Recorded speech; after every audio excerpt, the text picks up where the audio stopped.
Aujourd'hui, pour l'été, j'ai pensé de faire une série sur Galates. Donc, on va visiter les Galatiens de différentes manières. J'ai dû étudier cette épître-là pour différentes raisons. Il y avait plusieurs raisons qui m'ont poussé à étudier cette épître-là.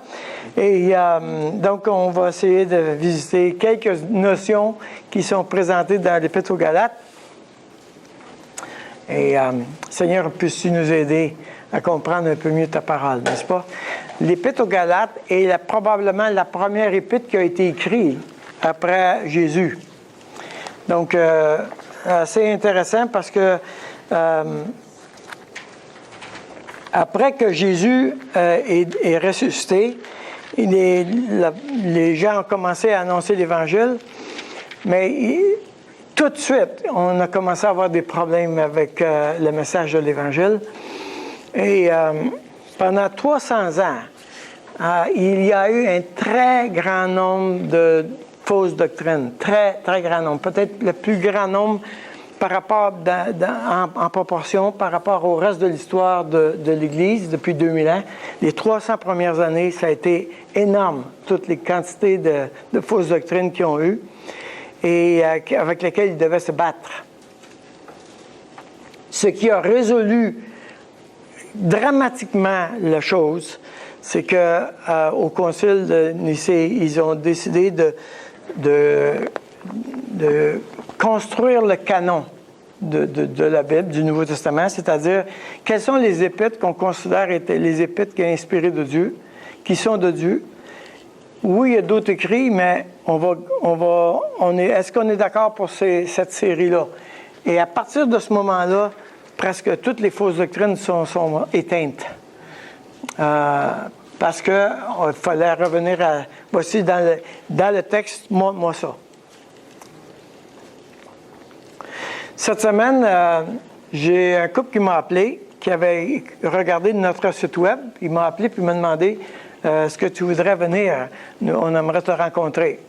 Alors, j'ai été les voir et finalement, l'homme est quitté. J'avais la femme seulement. Elle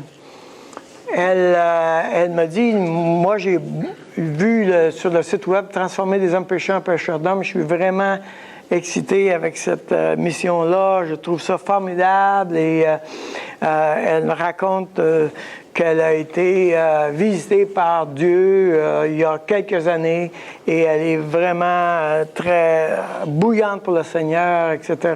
Et puis, alors je lui ai demandé à quelle église fréquentez-vous présentement? Elle a dit, je ne fréquente pas d'église.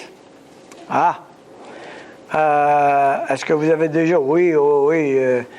Nous avons fréquenté des églises pendant 15 ans, puis ensuite on s'est refroidi.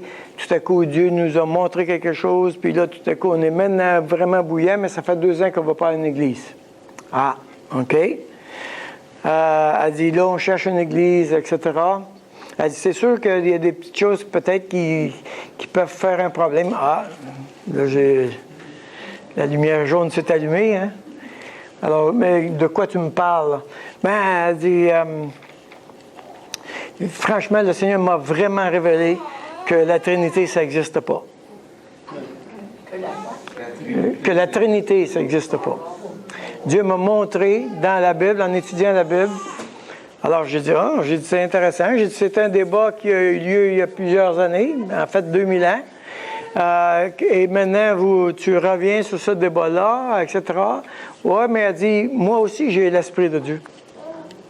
Donc, moi aussi, je peux comprendre la parole de Dieu et comprendre qu'est-ce que Dieu a pour nous. Et donc, moi, Dieu m'a montré que ça n'existe pas. Alors, j'ai dit, qu'est-ce que tu fais avec tous ceux qui ont aussi l'Esprit de Dieu et puis qui croient à la Trinité? Mais elle dit, c'est sûr qu'elle dit, il faut les enseigner.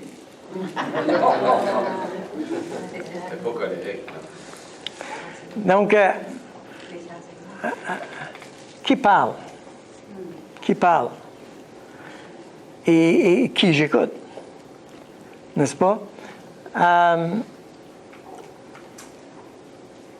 Vous avez compris que je ne l'ai pas invité chez nous, hein? Mais je J'ai dit, je suis prête à vous accompagner, mais je ne suis pas prête à embarquer dans ce débat-là. Ce débat-là a déjà été fait, donc je ne suis pas prête à embarquer dans ce débat-là. Paul, avec les Galates, avait ce problème-là en majeur. On va lire ensemble Galates chapitre 1, verset 1. Paul, apôtre, non de la part des hommes, ni par un homme, mais par Jésus-Christ et Dieu le Père, qui l'a ressuscité des morts, et tous les frères qui sont avec moi aux églises de la Galatie. Que la grâce et la paix vous soient données de la part de Dieu, le Père et de notre Seigneur Jésus-Christ, qui s'est donné lui-même pour nos péchés, afin de nous arracher du présent siècle mauvais, selon la volonté de notre Dieu et Père, à qui soit la gloire au siècle des siècles. Amen. Je m'étonne que vous vous détourniez si promptement de celui qui vous a appelé par la grâce de Christ pour passer à un autre évangile. Non pas qu'il y a un autre évangile, mais il y a des gens qui vous troublent et qui veulent altérer l'évangile de Christ. Mais si nous-mêmes, si un ange du ciel annonçait un évangile s'écartant de celui que nous vous avons prêché, qu'il soit anathème. Nous l'avons dit précédemment, et je le répète à cette heure, si quelqu'un vous annonce un évangile s'écartant de celui que vous avez reçu, qu'il soit anathème. Donc, on va parler ensemble du messager en particulier, la légitimité du messager. Quand est-ce qu'un messager, je dois écouter un messager, quand est-ce que je ne dois pas écouter un messager? Nous sommes dans une période de la vie ou de l'histoire de l'humanité où les croyants, on peut écouter un très grand nombre de messagers. On peut écouter un très grand nombre de prédications. Partout sur le web, il y en a à la tonne. Un pasteur dernièrement, il disait, il y a quelqu'un qui est venu me voir, puis il m'a dit, ben regarde, tu prêches pas comme John MacArthur. OK? Alors, évidemment, la réponse était, ben oui, mais nous autres, on prêche comme John Piper. Non. Mais le point, c'est que quelquefois, on entend, on écoute et on lit un très grand nombre de choses sur le web ou partout ailleurs. Quand est-ce que le messager est légitime? Le message est messager. Est-ce que je peux discerner quand le message est corrompu ou non? Et quelle est la responsabilité? Si moi, je suis un messager, nous sommes tous appelés à être un messager de Dieu. Alors, quelle est ma responsabilité comme messager? Alors, on va regarder ça ensemble. D'abord, la légitimité. Un des problèmes que Paul avait vraiment sérieux, c'est que, et puis, vous pouvez vous imaginer facilement, c'est facile de voir le problème. Regardez bien. Tu as les apôtres qui ont suivi Jésus, qui ont été nommés par Jésus comme apôtres, n'est-ce pas? Alors, ça va bien. Là, quelqu'un dit, moi, j'ai eu une vision de Dieu sur le chemin de Damas, et Dieu m'a montré la vérité, Dieu m'a montré le message, et je donne le message de Dieu que Dieu m'a montré sur le chemin de Damas. Ça te fait peur un peu, ça? En partant, là. Hein? Alors, tout à coup, oui, on a des gens qui ont été sous l'enseignement de Jésus direct, et puis il y en a un autre qui a l'air d'un illuminé, qui a reçu directement de Dieu le message. Wow! Est-ce qu'on va l'écouter, lui? Et quand quelqu'un vient, quand des gens sont arrivés dans l'église de Galates, puis ils disent, de qui vous avez eu le message? De Paul. Ouais, lui, ouais. As-tu eu le problème? Il y a comme un doute, là. Ouais, lui, nous autres, on arrive à Jérusalem, là, puis on a parlé à Pierre, à toute la gang, et puis bon. Alors, là, l'Assemblée est un peu partagée, n'est-ce pas? Il y a un Paul qui a eu une illumination sur le chemin de Damas, puis il y a les apôtres qui sont à Jérusalem. Paul n'a jamais parlé à ces apôtres-là. Hein? Il n'a jamais parlé à eux. Ah ben. Voyez-vous la dilemme? Alors, Paul, lui, dans un sens, il va s'auto-proclamer. Hein? Paul, apôtre, non de la part des hommes, ni par un homme, mais par Jésus-Christ. Autrement dit, il est en train de dire, je suis apôtre non pas parce que quelqu'un m'a nommé apôtre, mais parce que Jésus-Christ m'a nommé apôtre. Alors, il fonde son autorité sur la nomination de Dieu lui-même. Donc, sa légitimité était en questionnement. Aujourd'hui, est-ce qu'il y a des apôtres? Parce que Paul, apôtre, est-ce qu'il y a des apôtres aujourd'hui? Il y a 3 sortes d'apôtres. Il y a l'apôtre qui a la fonction et la tâche, la fonction et la nomination. C'est-à-dire que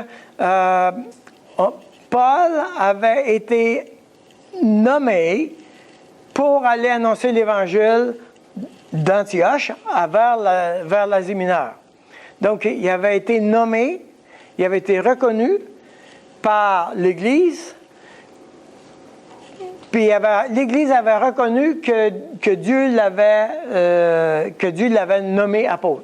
Okay?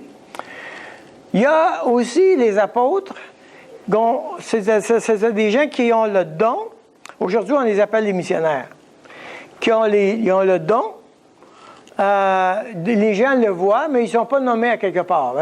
On voit bien que tu as un don de missionnaire ou d'évangéliste, mais tu ne vas pas nulle part, tu restes dans l'Église. Et il y a aussi les apôtres où tu dis, va donc porter cette lettre-là. OK? Alors, ça, c'est un apôtre. C'est-à-dire, le mot apôtre, c'est envoyé, dans le grec. Donc, la personne est envoyée par quelqu'un. Donc, il y a 3 sortes d'apôtres. On a encore des apôtres aujourd'hui, dans le sens qu'ils sont envoyés. Il n'y a plus d'apôtres qui sont nommés directement par Dieu. Ils sont tous reconnus par l'Église comme ayant le don d'apôtre. Et en général, les apôtres vont être des gens qui vont avoir une supervision d'Église, par exemple. Ils vont souvent avoir une supervision d'Église. Plusieurs Églises vont recevoir sa direction ou son soutien. Mais lui-même n'aura pas nécessairement une Église à lui-même comme apôtre. Alors, il y a Dieu a donné à Paul directement sa légitimité d'apôtre, et au chapitre 2 et 3, il va expliquer en long et en large pourquoi est-ce qu'il peut s'appuyer, pourquoi c'est solide de dire ça, que c'est pas juste une illumination. Donc, dans l'Épître aux Galates, il est obligé de défendre beaucoup son apostolat parce qu'il est contesté. Alors, il va expliquer pourquoi est-ce que ça arrive là, puis comment est-ce que c'est arrivé là. Maintenant, nous sommes aussi appelés à discerner la légitimité. Il dit, si un ange du ciel annonçait un évangile s'écartant de celui que nous avons prêché, qu'il soit anathème.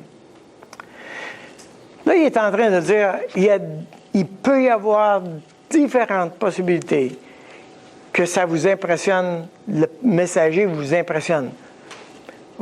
Mahomet a été visité par un ange. Joseph Smith, avec les Mormons, a été visité par un ange. Voyez-vous? Même si un ange proclame le message de l'Évangile, non. Si on touche à ce message, on est illégitime. Donc, ce qui fait la légitimité du message, c'est le message lui-même, c'est pas la personne. OK? Mais en même temps, elle va être reconnue, ma légitimité comme messager va être reconnue par l'Assemblée. C'est toujours le même principe que le principe du corps. C'est-à-dire que le corps reconnaît son membre. Il reconnaît que c'est un bras, c'est une jambe, c'est un foie, c'est un œil, c'est une oreille. Donc, le cœur reconnaît le don. Et en général, il va dire à la personne, quand j'étais en mécanique, par exemple, les gens passaient leur temps à dire, quand est-ce que tu vas être pasteur? Ils me poussaient. Je désirais être pasteur, pas ma femme. Ça a pris du temps à désirer. Mais maintenant, correct. Mais le point, c'est que je désirais, mais même si j'aspirais à être pasteur, c'est le corps qui a dit, non, regarde, c'est le vrai, hein? Puis il me poussait, vraiment, là, il me poussait fort pour aller là-dedans. Donc, le corps reconnaît le messager, il reconnaît la personne, il reconnaît le don, et il va mais aussi, il peut aussi le désapprouver. Alors, je peux pas dire, ben moi, j'ai un don d'enseignant, puis tout le corps dit, ben là, moi, non, tu serais mieux d'arroser les fleurs. Le corps va reconnaître un don, puis si je m'autoproclame avec un don, le corps va dire, non, ça va pas.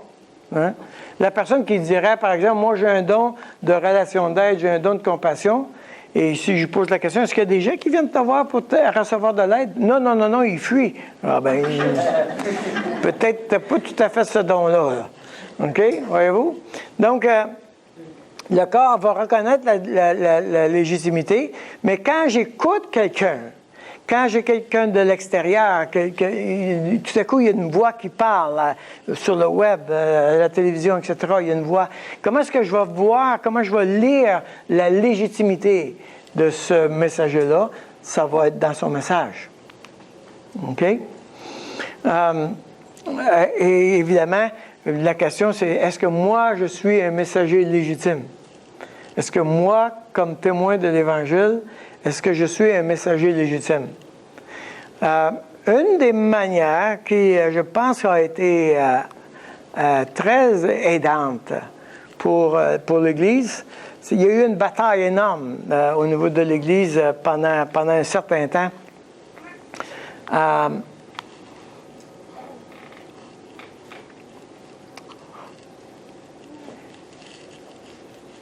400 ans après Jésus, environ, on a commencé à baptiser les enfants.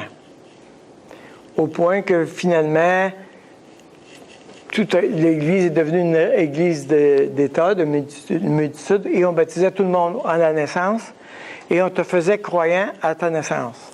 On te faisait chrétien à ta naissance. Quand, en 1400, quand Martin Luther a commencé à retourner à la parole de Dieu, là, ils ont dit, OK, les croyants, c'est ceux qui ont mis leur foi en Jésus et qui croient au message de l'Évangile. Donc, maintenant, Martin Luther était un moine, là, dans l'Église catholique. Lui, il n'avait pas l'intention de quitter l'Église catholique, il avait juste l'intention de corriger le problème, voyez-vous.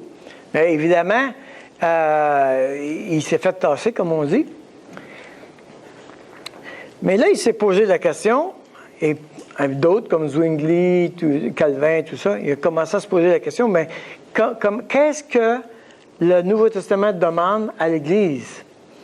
Et un des premiers débats qu'il y a eu, c'était, on va faire le repas du Seigneur, mais il faudrait que ce soit juste des croyants qui soient en train de prendre le repas du Seigneur.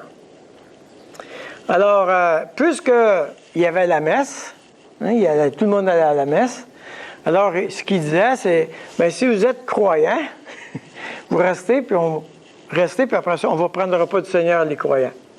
Alors, ils ont décidé de faire deux cultes, un culte après le culte, pour faire le repas du Seigneur, pour essayer de démêler croyants avec non-croyants. C'est intéressant, en Angleterre, présentement, il y a encore ce système-là. Où si tu rentres dans l'Église, tu vas recevoir un billet, comme si tu es croyant ou pas, puis avec ce billet-là, tu peux prendre le repas du Seigneur ou non. C'est intéressant, hein? Évidemment, le problème, c'est que c'était pas satisfaisant, évidemment, comme triage. Comment on peut discerner les croyants des non-croyants? C'est les croyants qui s'autoproclamaient croyants. Alors, en cours de route, ils ont dit, attends une minute, les croyants, c'est ceux qui se font baptiser, qui témoignent de leur foi. Donc, nous allons fonctionner sur la base du baptême pour séparer croyants d'avec non-croyants. OK? Alors, ce que ça a fait, c'est ceci, c'est que l'Église ça lui a permis de s'asseoir avec chaque croyant qui voulait se faire baptiser et d'examiner sa foi et d'examiner son expérience de foi avec le Seigneur et tout. Et ça l'a vraiment séparé très nettement les croyants d'avec l'Église de multitude. Les gens ont continué d'être invités à venir à l'Église, mais les croyants étaient reconnus par leur baptême, par immersion. Depuis ce temps-là, c'est pour ça qu'on est des baptistes d'ailleurs, depuis ce temps-là, les églises évangéliques séparent les croyants d'avec la multitude avec le baptême. Parce que tu dois traverser un processus qui va te permettre, parce qu'il y a un élément de protection. Si je pense que je suis un croyant, puis que la personne est examinée par l'Église, puis que l'Église dit, ben non, je pense que tu n'as pas compris. Hein? Alors, ça lui donne l'occasion de comprendre bien le salut. C'est une protection pour la personne qui va se faire baptiser, et c'est une manière pour l'Église de s'assurer que ceux qui se font baptiser comprennent bien l'Évangile. OK? Alors ça, c'était une action majeure, vraiment majeure, qui était à partir de 1600 environ, qui a été une très grosse différence. Donc, évidemment, quand est-ce que je suis un messager légitime? Quand est-ce que je vais parler de Dieu puis dire, ben, je ne parle pas à travers mon chapeau? Ben, c'est quand j'aurai traversé le processus de baptême où j'aurai été examiné. Ça, c'est une bonne manière d'exprimer. Ça ne veut pas dire que je n'ai pas le droit de parler de mon expérience personnelle avec Dieu, mais si je veux savoir, moi, si je suis un messager légitime, bien, la bonne chose, c'est d'avoir passé à travers le processus du baptême. OK? Donc, ça, c'est intéressant comme... Maintenant, en même temps, l'Église pourra disqualifier le messager. Elle l'a qualifié, mais elle pourra le disqualifier. Non, tu ne représentes pas le message. Maintenant, le message du messager. Examinez le message du messager. Comment est-ce qu'on va faire ça? Maintenant, je vais vous poser une question. Je vais faire une déclaration. Vous me direz si vous êtes d'accord ou pas avec cette déclaration-là. Le messager de l'Évangile, c'est quelqu'un qui enseigne aux hommes à vivre pour Christ. Vous répondez dans votre tête, là. Êtes-vous d'accord avec cette déclaration-là ou non? Je le répète. Vous savez bien que c'est un piège, hein? Bon. Mais c'est où le piège? OK. Le messager de l'Évangile, c'est quelqu'un qui enseigne aux hommes à vivre pour Christ. J'en donne un autre. Le messager de l'Évangile, c'est quelqu'un qui enseigne aux hommes à suivre les enseignements de Christ. Je répète. Êtes-vous d'accord avec ces déclarations-là ou avec une ou deux des déclarations? Le messager de l'Évangile, c'est quelqu'un qui enseigne aux hommes à suivre les enseignements de Christ. Si vous êtes d'accord avec une ou deux de ces déclarations-là, vous faites partie de ceux qui ont renversé l'Évangile. Wow! Je viens d'en dire une bonne, là, hein? Si vous croyez une de ces deux déclarations-là, vous faites partie de ceux qui ont renversé l'Évangile, qui est dénoncé par Paul. Le messager de l'Évangile, c'est quelqu'un qui enseigne aux hommes à vivre pour Christ. OK? La vraie réponse, c'est le messager de l'Évangile, c'est quelqu'un qui enseigne aux hommes à vivre en Christ. Parce que si je vis pour Christ, je dois faire des choses. Ce n'est plus Dieu qui fait des choses. OK, vous me suivez? Oui. C'est majeur, là, ce que je viens de dire là.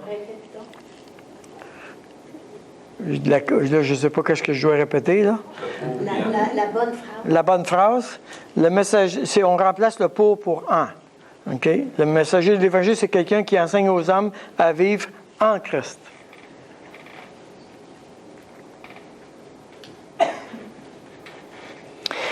La deuxième, le messager de l'Évangile, c'est quelqu'un qui enseigne aux hommes à suivre les enseignements de Christ. Ça renverse l'Évangile aussi. La bonne phrase, ce serait, le messager de l'Évangile, c'est quelqu'un qui enseigne aux hommes ce que Christ a fait pour lui. OK? Maintenant, regardez bien. Regardez bien. Parce que ça, là, c'est dans les églises évangéliques, comme dans n'importe quelle église, on renverse l'Évangile dans la manière de faire les choses. Parce que, qu'est-ce qu'on dit? Un bon chrétien doit faire ceci. Un bon chrétien doit faire cela. Un bon chrétien doit faire ceci. OK? Mais le problème, c'est qu'avec le temps, ce discours-là renverse l'Évangile. Maintenant, c'est moi qu'il faut que je fasse des choses pour Dieu. J'ai écouté un film cette semaine, la semaine passée. C'est un film de 2 missionnaires, ou 2 ou 3, une équipe missionnaire catholique qui sont persécutés au Japon. Et les Japonais les poursuivent et les tuent ou les martyrisent. Et les missionnaires vivent des choses extrêmement pénibles, extrêmement difficiles. Et dans leur prière, un des missionnaires dit, « Dieu, regarde tout ce que nous faisons pour toi. » Voyez-vous le point? Et ce qu'il est en train de dire, je suis prête à souffrir pour Dieu. L'Évangile, c'est Christ qui a souffert pour moi. Il y a une différence majeure. Moi, je réponds à Dieu, mais je ne fais pas des choses pour Dieu. Regardez bien. Regardez le texte ici. Verset 3, « Que la grâce et la paix vous soient données de la part de Dieu, le Père et de notre Seigneur Jésus-Christ, qui s'est donné lui-même pour nos péchés. » Voyez-vous? « Afin de nous arracher du siècle présent. » Un chrétien, c'est quelqu'un qui est sauvé par Christ. Tu vas me dire, Daniel, on entend ça tellement... Le problème, c'est qu'on renverse l'Évangile. On est d'accord avec... On entend cette phrase-là là, comme une espèce de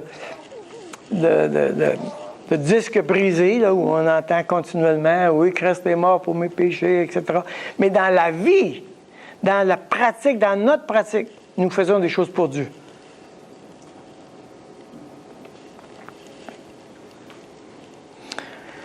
Je m'étonne verset 6, que vous vous détourniez si promptement de celui qui vous a appelé. C'est pas moi qui a été chercher Dieu, c'est pas moi qui a cherché Dieu, c'est lui qui m'a appelé. Tout vient du côté de Dieu. Le message de l'Évangile, c'est que tout vient du côté de Dieu. Il n'y a rien qui vient de notre côté. Nous étions ennemis de Dieu. Pour passer à un autre évangile, dans l'original, dans la langue originale, c'est pas, non pas qu'il y ait un autre évangile, mais qui est un évangile qui n'est pas un évangile. C'est ça un évangile qui n'est pas un évangile. C'est ça le jeu de mots qu'il y a là.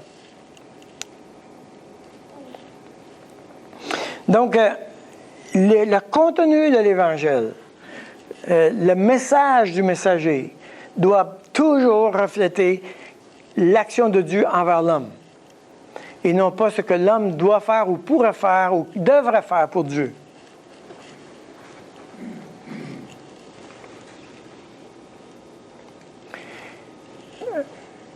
Juste, regardez bien là. Je pense qu'on l'a tout dit là. Moi le premier. Moi je veux vivre pour Christ. Hein? Ça sonne pas pire quand même.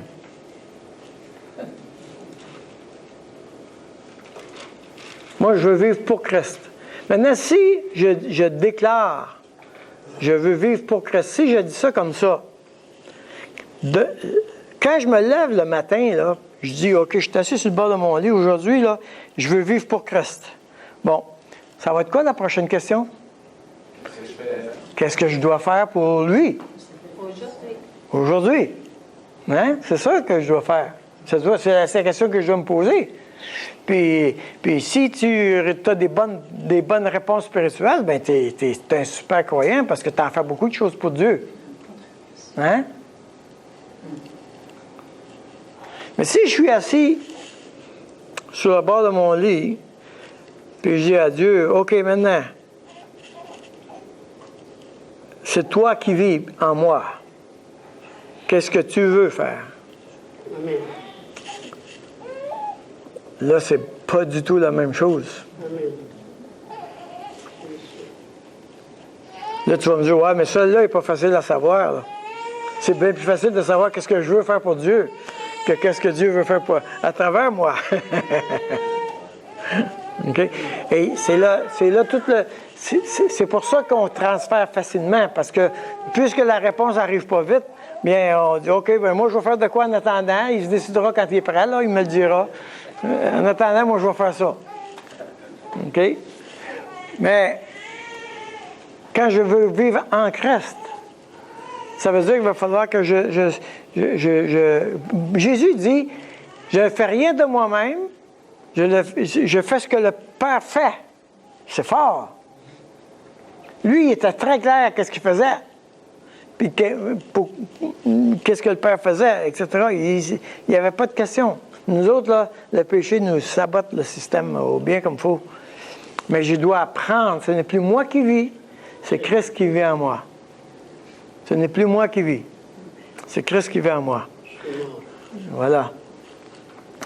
Alors, évidemment, quelqu'un a dit, le problème, c'est parce que offrez vos corps comme un sacrifice vivant au Seigneur, Romains 12. Le problème, il dit, avec les sacrifices vivants, c'est que quand on les offre sur l'autel, des fois, ils descendent de l'autel. Ça, c'est le problème. Ils ne restent pas sur l'autel. Alors, si vous voulez vous surveiller, on va dire ça de même, si vous voulez surveiller votre langage, rappelez-vous qu'il y a une préposition qui est très facile à retenir, qui va nous aider à évaluer et à examiner continuellement le message que je donne. Et c'est la préposition « pour ». OK? Est-ce que Christ a fait des choses pour moi? Christ a payé le prix pour moi. Christ a donné sa vie pour moi. Christ est descendu du ciel sur la terre pour moi. Voyez-vous? Cette préposition-là peut m'aider à surveiller mon langage et à ne pas glisser vers d'autres choses. Le principe de la substitution, parce que c'est ça la chose, le principe de la substitution est au cœur de l'Évangile. C'est toujours Dieu qui doit le faire pour moi. Au départ, je suis une néphesh, une personne en état de besoin permanent, et continuellement, Dieu doit faire quelque chose pour moi. Continuellement. Et quand je suis en face d'un problème, quand je suis en face d'un problème qui me trouble, qui me prenne mon énergie, etc., c'est que je suis en train de faire de quoi, moi, là? Ce n'est plus Dieu qui le fait, c'est moi qui le fais. Ça me demande tellement d'énergie, cette affaire-là. Alors, comment est-ce que je vais remettre le fardeau à Dieu? Okay? Et c'est lui maintenant qui doit le faire pour moi, là-dedans. OK, Seigneur, fais-le pour moi.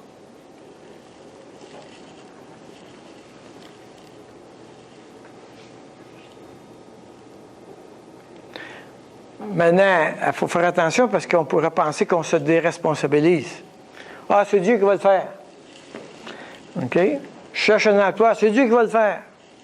J'ai bien compris l'Évangile, c'est Dieu qui le fait pour moi. OK? Quand je le donne à Dieu, Dieu me le redonne. En disant, maintenant que je te le redonne, tu vas le faire comme moi je le ferais. Vous me suivez? Dieu, je te donne ma recherche d'emploi, je n'ai pas de job. OK? Alors Dieu dit, OK, je la prends. Maintenant, tu es couvrier avec moi, je te la confie. Tu vas chercher un emploi pour toi-même, mais tu vas le faire à ma manière. Parce que maintenant, c'est plus à ma manière, c'est à sa manière. Vous voyez la subtilité? Je ne peux pas juste dire, Dieu va s'arranger avec ça. Moi, lundi matin, j'écoute Bonjour Montréal. C'est ça que ça s'appelle? En tout cas, une affaire de même. J'écoute la TV. Hein? J'attends, Dieu va faire de quoi? Hein? Ça, c'est de la déresponsabilisation. Donc, le message du messager est vraiment majeur. Et il faut absolument, dans le contenu du message, le cœur du message, il faut absolument qu'il y a, et Paul il leur a dit dans le texte, là, il parle de Jésus-Christ. Il parle de s'est donné lui-même. Il parle de pour nous arracher du péché. C'est Dieu qui. Donc, ça fait partie du cœur du message. OK? Il nous appelle. OK? Ça fait partie du message. La grâce de Dieu. Par la grâce de Dieu, que la paix et la grâce vous soient données de la part de Dieu. Que Dieu te donne la paix et la grâce. Ça va?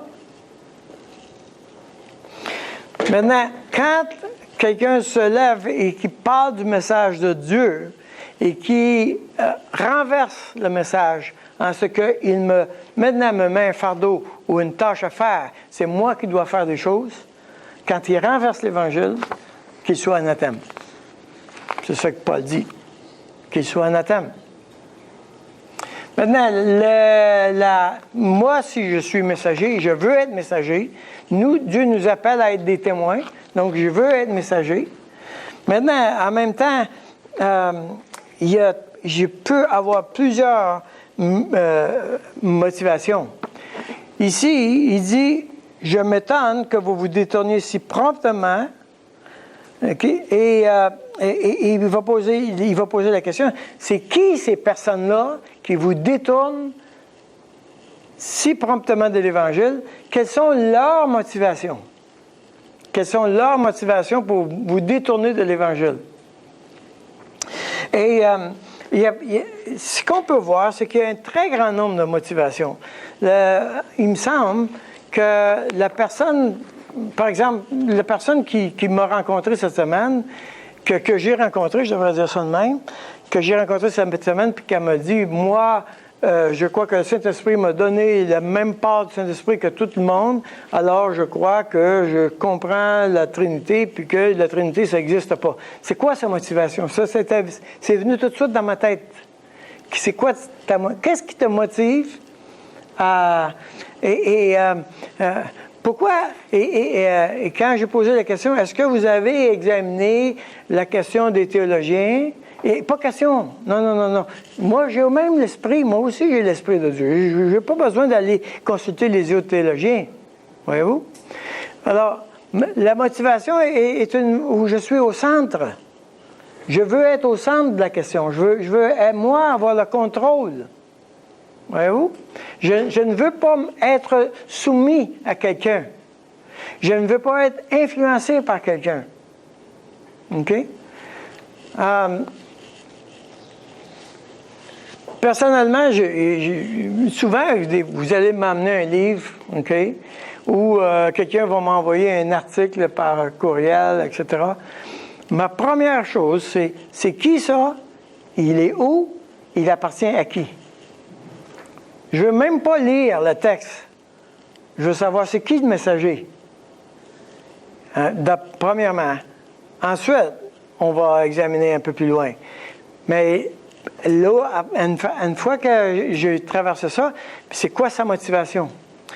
Quand les judaïsants sont arrivés dans l'église de Galates et qui ont dit, nous autres, là, on pense que si vous dites que vous êtes de Jésus-Christ, vous devriez vous faire circoncire. Vous devriez suivre la loi de Moïse. OK? Ce que je dis, c'est ceci. C'est que ces Juifs-là trouvent important d'être acceptés par les autres Juifs.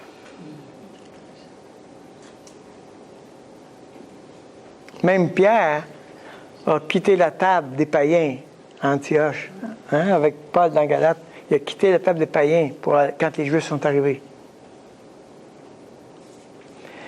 Alors, les Juifs arrivent dans l'église de Galate, une église de païens, puis là, ils se posent la question, comment est-ce qu'on va être dans cette église-là? Bien, la meilleure manière, ce serait qu'ils deviennent Juifs eux autres aussi. Fait comme ça, on va être correct. On va les circoncire, OK. On va les circoncire, on va être correct. Voyez-vous? La motivation, parce qu'on parle de motivation, leur motivation était d'être acceptés par tout le monde. Tournez avec moi dans verset 10. Galates 1, 10. Et maintenant, est-ce la faveur des hommes que je désire ou celle de Dieu? Est-ce que je cherche à plaire aux hommes? Si je plaisais encore aux hommes, je ne serais pas serviteur de Christ. Voyez-vous, il est en train de lever la motivation du messager, là. Il y a des gens qui cherchent à plaire aux hommes. Moi, là, quand je vous parle, je ne cherche pas à plaire à personne, là. OK? Chapitre 4, verset 17.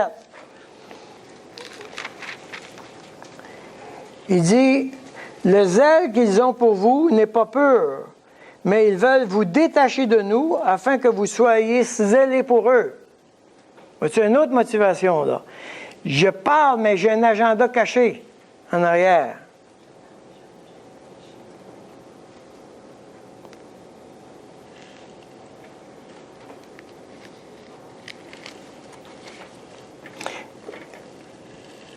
Chapitre 6, verset 12.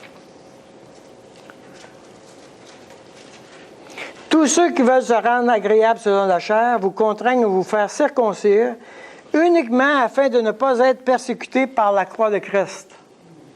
Pour la croix de Christ. Est-ce que vous voyez la motivation? J'aurais la lit. Tous ceux qui veulent se rendre agréables selon la chair. Tous ceux qui veulent se rendre agréables que les autres sont contents avec. Tu ne suscites pas le mépris. Mais, c'est un bon gars, ça, hein?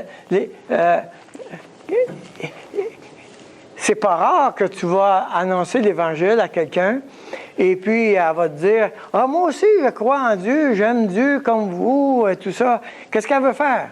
Elle veut essayer de m'inclure dans son giron, OK? Que ce soit acceptable d'être avec moi, puis que moi avec elle. Il n'y a pas de scandale là-dedans. Ils vous contraignent à vous faire circoncire. Je vous oblige à faire ça. Okay. Si tu es un bon chrétien, écoute mes mains. Là. Si j'étais un juif, ça serait facile de vous convaincre. Voici ce que je vous dirais. Écoutez bien. Êtes-vous d'accord que Jésus c'est un juif? Oui. Êtes-vous d'accord que Jésus a dit « Je ne suis pas venu pour abolir, mais pour accomplir la loi. » Dieu n'est pas venu pour abolir la loi. Est-ce que vous êtes d'accord avec ça? Oui. Ça veut dire que tout l'Ancien Testament, il n'a pas été aboli. Alors, Jésus n'est pas venu abolir ça. Et est-ce que tu es d'accord que Dieu est aujourd'hui le même aujourd'hui et éternellement? Oui. Donc, ce qui est dans l'Ancien Testament, c'est encore vrai. Dieu est toujours pareil. OK? Et si Dieu est toujours pareil, et que toi, tu dis que tu aimes Dieu et que tu veux choisir Dieu, bien, tu dois faire ce que Dieu t'a demandé à ce peuple-là dans le temps. Il me semble que c'est normal qu'on soit circoncis. Dieu faisait ça. Il n'a pas changé, Dieu. Je serais un bon mandeur? Avec ces versets-là, oui. Hein? Ève n'était pas circoncis. Ils n'ont pas tout compris non plus. Il n'y avait pas de nombril.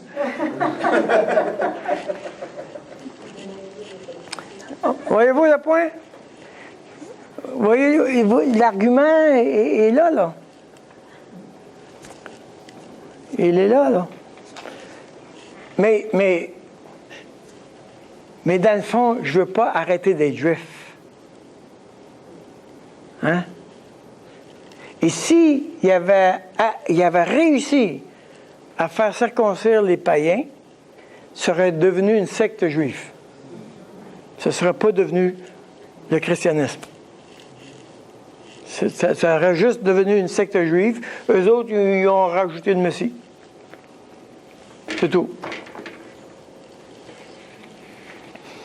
Et évidemment, il faut valider sa compréhension de l'Évangile. Il faut la valider. Ce qu'on peut voir dans Paul, même si pendant 14 ans il a annoncé l'Évangile, quand il est arrivé une controverse, il dit « OK, je vais aller voir les apôtres maintenant. » Les apôtres ont validé « Oui, Paul, nous croyons la même chose que toi. Même si on ne s'était jamais rencontrés, nous sommes en train de dire le message que Jésus-Christ a fait pour nous. » Donc, il a validé. Est-ce que finalement... Moi, je ne crois pas qu'ils doivent être circoncis. Êtes-vous d'accord? Les apôtres disent « Oui, on est d'accord. » Voyez-vous? Alors, c'est bien de valider sa compréhension. Et tout à coup, je veux dire, tout à coup, quand tu lis la Bible, que tu découvres une nouvelle doctrine, toi, ça serait bien que tu la valides, ta nouvelle doctrine. Parce que, croyez-moi, il n'y en a plus bien des nouvelles. Tout le monde a passé à travers toutes les idées. Pense à une idée à propos de Jésus-Christ. Est-ce qu'il était complètement homme, complètement Dieu, à moitié homme, à moitié Dieu? Est-ce qu'il était juste une forme? Est-ce qu'il était une illusion? Nomme-la, là, ils ont tout passé. Toutes les options y ont passé. Toutes les options ont été examinées. Nous avons un privilège. On est en 2017. On appelle ça l'histoire de la dogmatique. C'est-à-dire, chaque doctrine de la Bible, elle a son histoire. La doctrine du Saint-Esprit, la doctrine du jugement dernier, la doctrine de l'enfer, la doctrine de la Trinité. Nomme-la. Toutes les doctrines ont 2000 ans de parcours. Il y a une science qui s'appelle l'histoire de la dogmatique, où tu peux prendre une doctrine et suivre tout son développement jusqu'à aujourd'hui. Aujourd'hui, là, vous pouvez acheter tous les livres et de toutes les lettres de tous les croyants des 300 premières années. Ça fait une affaire comme 27 plus 27, ça fait combien, ça? 54? 54 livres, ça dépend de ce que les pères de l'Église ont dit. Donc, ce que je dis, c'est ceci. Toute l'histoire de la doctrine, chacune des doctrines a pris une évolution et a gagné en profondeur. Et ce que nous avons aujourd'hui et si tu vas vers quelqu'un qui est moindrement solide, là, l'ensemble de nos doctrines sont vraiment solides maintenant. Si quelqu'un se lève en disant « J'ai découvert une nouvelle doctrine », là, regarde, tu as juste à chercher dans l'histoire, tu vas la retrouver à quelque part. Là, les témoins de Jéhovah, là, c'est avec Arius, là, 400 ans après Jésus-Christ. Fait que c'est facile de trouver, ils ont eu cette idée-là. Quand j'étais jeune pasteur, je travaillais avec M. Keefe. M. Keefe était un vieux routier. Là, je disais, M. Keefe a eu une bonne idée. Oui, tel groupe a eu cette idée-là dans tel temps, ça donne ça. Oh! Chaque fois que j'avais une bonne idée, M. Keefe me ramenait dans l'histoire, je disais, ben oui, ça, il y a ça aussi, puis il y a ça aussi. C'est bien de valider sa compréhension. On n'est pas tout seul. Et la particularité de la théologie, c'est que tout le monde est un expert. Vous savez? Si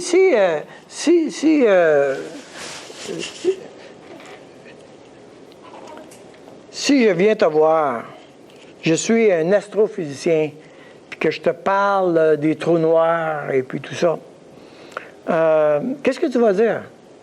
Tu vas dire, moi, je n'ai pas beaucoup de connaissances là-dessus. Je ne me sens pas un expert.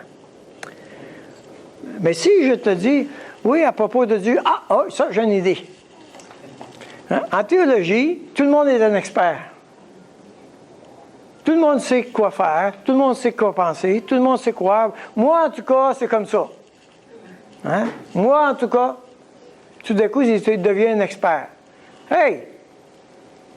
Est-ce qu'on pourrait valider notre compréhension avec des vrais experts?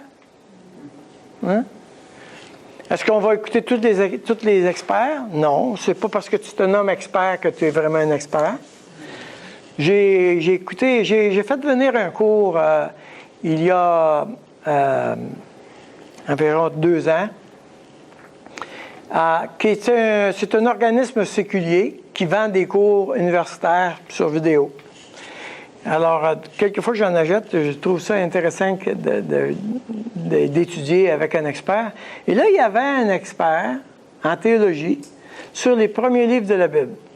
Ah, je dis, hey, ça, c'est vraiment intéressant. Ça fait longtemps que j'aimerais fouiller ça.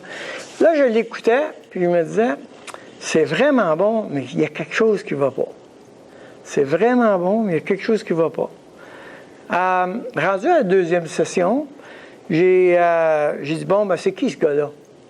Je commence à fouiller et je découvre que les grands séminaires théologiques conservateurs que je connais, ils sont en guerre contre lui. Oh! Là, je continue à pousser la question. Je découvre que sa mère, à lui, est en colère après lui de ce qui introduit une fausse doctrine. Mais il n'a pas encore parlé de fausse doctrine. C'est juste que moi, je me sens pas bien pendant que je l'écoute. Puis, il n'y a rien qu'il a dit qui était une fausse doctrine jusqu'à date. Mais sauf que je me sens pas bien. Alors, qu'est-ce qui se passe? Et quand tu vas chercher, tu creuses la chose, tout d'un coup, tiens, regardons ça. Et finalement, sur Internet, je découvre des débats qu'il y a entre lui et les évangéliques. Et il confronte ce gars-là, etc. Voyez-vous? Donc, je dois valider ce que j'écoute. Je dois examiner qu'est-ce que j'écoute et qui j'écoute. Ça va? Donc, ne soyez pas prompt à écouter n'importe qui. Ne soyez pas prompt à écouter n'importe qui. Le message de l'Évangile, c'est lui qui donne la légitimité au message. Ce n'est pas les personnes. Le cœur de l'Évangile, c'est que Dieu fait quelque chose pour nous. Et je dois valider ce que je crois de Dieu par d'autres personnes qui ont aussi un cheminement et ont des traces qui expriment leurs compétences. Est-ce que tout le monde a raison tout le temps? Non. C'est sûr que je vais écouter d'autres théologiens. OK? Quand je prêche le dimanche, je roule avec à peu près 4 théologiens tout le temps, qui sont experts dans le domaine.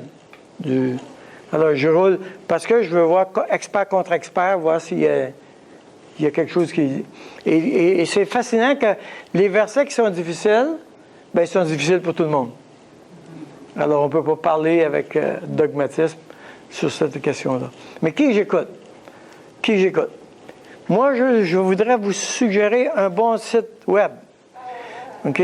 www.église-melil.